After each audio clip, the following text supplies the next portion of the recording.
सबको जय यीशु की। प्रभु यीशु क्रिस्त में प्यारे भाइयों बहनों, नव जीवन का संदेश इस शीर्षक के अंतर्गत प्रतिदिन का ईश्वर का जीवंत वचनों को सुनने के लिए, समझने के लिए, उन वचनों को ग्रहण करते हुए उसके अनुसार जीवन बिताने की शक्ति, सामर्थ्य, कृपा, अनुग्रह मांगने के लिए मैं आप सभी लोगों का हार्दिक स्वागत करता हूं।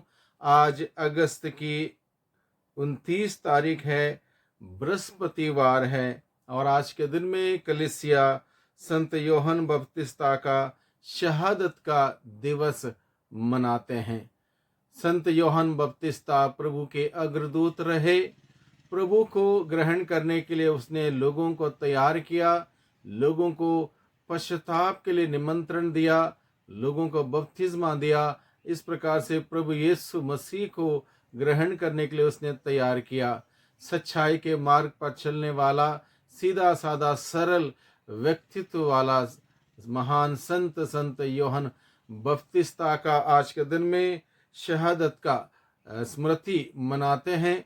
और इस संदर्भ में हम सबों के लिए आज के वचनों के द्वारा प्रभु के वचनों को सुनने के लिए, समझने के लिए, ग्रहण करने के लिए और उन पर विचार करते हुए, मनन चिंतन करते हुए हमारे आध्यात्मिक जीवन में आशीष पाने के लिए हमें बुलाया गया है।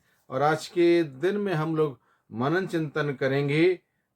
5 अलग अलग बिंदुओं को लेकर हम लोग मनन चिंतन करेंगे आज के वचनों पर। मुख्य रूप से पहला बिंदु है गलती करने से नहीं, बल्कि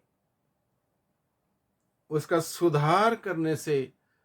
गलत करने से नहीं, बल्कि सुधार करने से सही होता है। इस बात को लेकर हम लोग आज के दिन में मनन चिंतन करेंगे। यहां पर गलती किसने की? राजा हेरोद ने गलती की, हेरोदियस ने गलती की।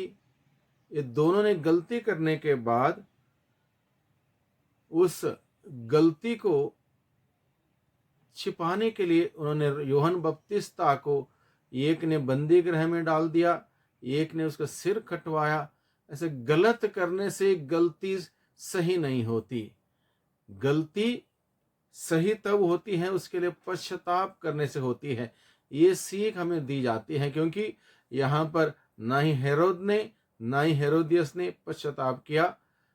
उन्होंने गलती की और उसके लिए पश्चाताप नहीं किया।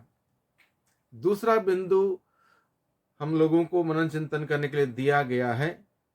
भोग विलास और नशे में पड़ने से मन कुंठित हो जाता है। भोग विलास और नशे में पड़ने से मन कुंठित हो जाता है। हेरोद का मन कुंठित हुआ, इसलिए उसने भोग विलास के बीच बड़ा फैसला करते हुए ऐलान किया। जब हेरोदियस की बेटी आके नृत्य करती है, राजा हेरोद अपने दरबारियों के साथ जश्न मना रहा था, भोग विलास में था, और बड़ा ऐलान कर बैठता है, जो कुछ भी मांगो मैं तुमको दूंगा, चाहे मेरी आधी संपत्ति क्यों ना हो। इस प्रकार के एक मूर्खता का निर्णय इंसान तभी कर सकता है जब वो प्रभु में जुड़ा हुआ नहीं है, जब वो सच्चाई के मार्ग पर नहीं है, दुनिया के मार्ग पर है, भोग विलास में है। तब इंसान ऐसा एक कार्य, ऐसी गलती कर सकता है। इसलिए प्रभु हम सबों को ऐसे परिवेश से बचने के लिए, सचेत रहने के लिए, सावधान रहने के लिए, प्रभु के साथ जुड़े रहने के लिए प्रभु हमें बुलाता है। तीसरा बिंदु है मनन चिंतन करने के लिए, ऐश आराम और दुनिया का मोह माया मनुष्य को अंधा बना देता है। ऐश आराम और दुनिया का मोह माया मनुष्य को अंधा बना देता है। राजा हेरोद के जीवन में हम देखते हैं, राजा होने के बावजूद वो एक प्रकार से धार्मिकता के प्रति अंधा बना रहा। धार्मिक व्यक्ति योहन बपतिस्ता का सिर कटवाने में थोड़ा सा भी वो नहीं हिचकिचाया।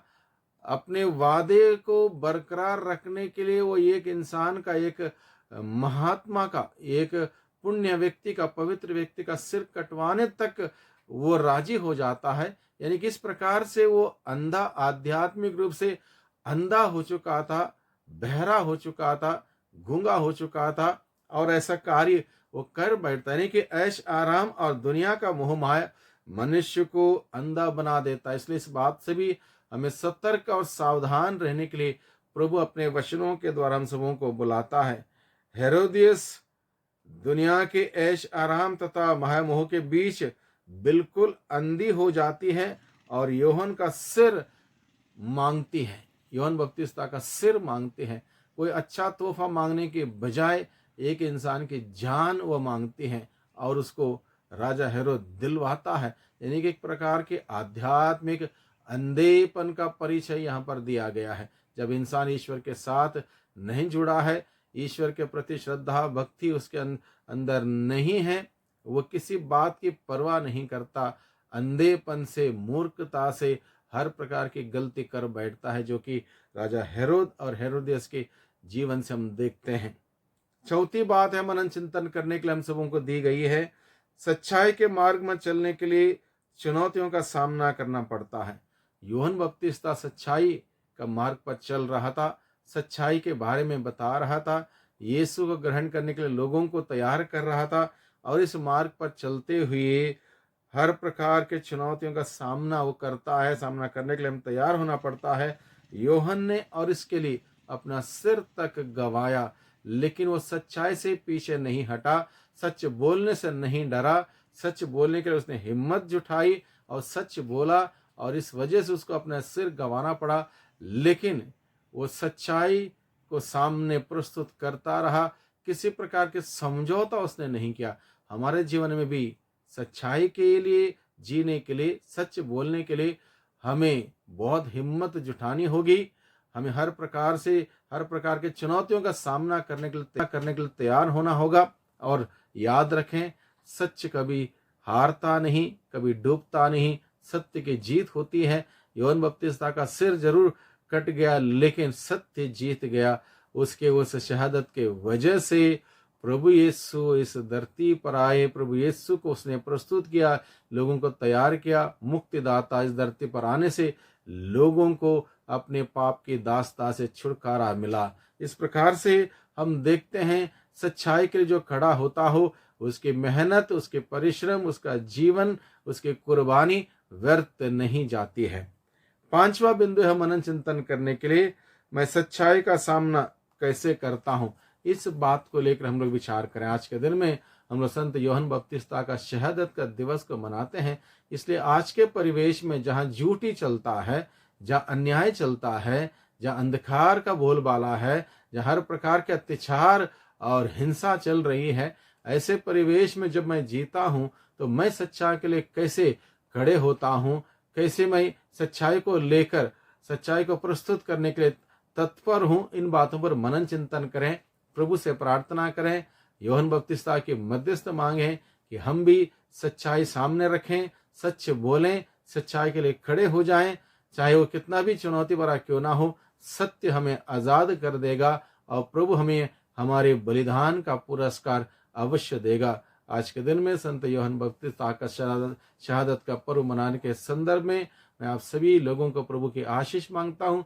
वही प्रभु हम सबों को हमारे विश्वास में, प्रभु के प्रति हमारी श्रद्धा भक्ति में हमें बुलंद रखें, हमें दृढ़ रखें, अटल रखें और हम सभी प्रभु की महिमा कर पाएं, महिमा देख पाएं।